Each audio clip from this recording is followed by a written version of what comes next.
Ibu sudah tiada 3 hari, jiran nampak kelibat bancuh susu dan urus anak.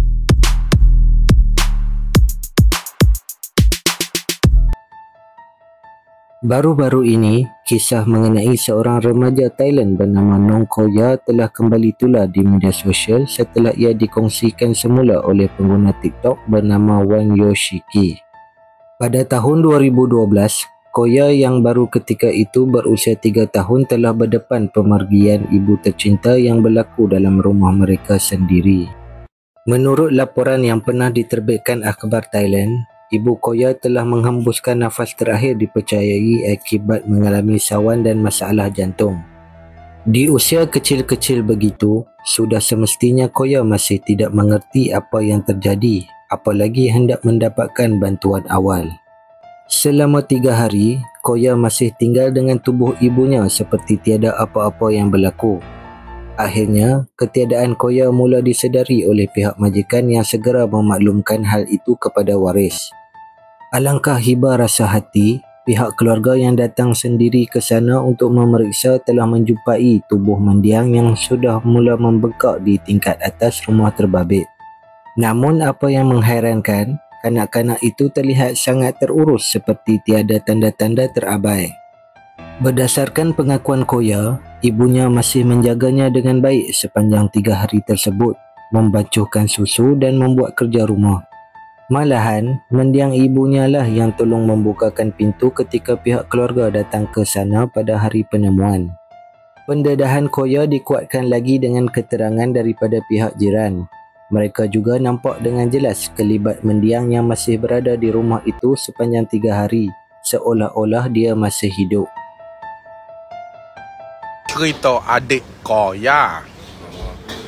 Adik ni umur 3 tahun. Dia duduk bersama ibu dia, rumah dia lah. Jadi, kisahnya, ibu dia meninggal. Sebab ibu dia tak sihat dah. Lelah dia apa lelah? Kita panggil ke apa lelah? Lelah. Tak ada nafas. Penat lah. Letih.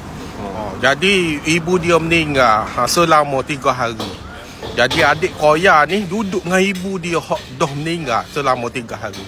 Lepas tu lagu mana orang tahu? Orang tahu sebab tempat kerja ibu adik Koya ni dia rasa pelik dah sebab 3 hari dah.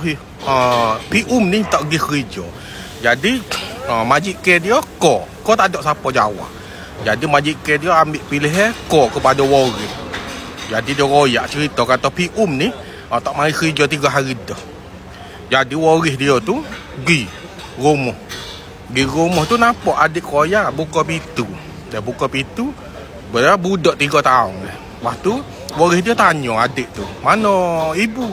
Adik tu jawab, "Ibu duduk atas, duduk dekat atas. Tapi ada darah." Jadi waris dia panjat pagar masuk. Naik tengok tu kejut lah. Memang meninggal. Kira kata mayat dia ni bekak dah. Jadi tengok baru waris dia tu bagi tahu ke pihak polis apa semua. Jadi pihak polis pun masuk menyiasat apa semua. Barang dalam rumah macam barang elektrik apa semua tu tidak digunalah selama 3 hari. Tapi pihak polis ni tanya adik Koya.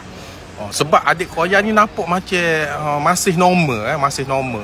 Jadi tak ada lah nampak dia tak dapat susu ke apa gitu. Jadi adik Koya ni cerita, dia kata ibu dia selama 3 hari ibu dia duduk ada dengan dia. Ibu dia duduk pacuh susu, ibu dia duduk buat kerja rumah selama 3 hari. Lepas tu tanya jiran-jiran sebelah rumah dia pakak nampak belakang kelibat ibu dia duduk buat kerja di dapur. Jadi cerita ni cerita benar. Dan adik Koya ni masih ada. Saya ada video adik Koya ni ada. Saya ada video. Jadi bila dah cerita lagu tu, jadi pakat kejut belakang lah. Adik Koya pula cerita siapa kata masuk kereta nak ambil jenazah ibu dia tu, ibu dia masih ada dengan dia. Cuma ibu dia royak dia, adik pergilah dengan sayang-sayang ibu ni pergi dengan polis lah. Pergilah sebab ibu nak pergi ke hospital. Jaga diri elok-elok. Tu ni salah satu cerita benar hak berlaku beberapa tahun lepas di Bangkok, Thailand.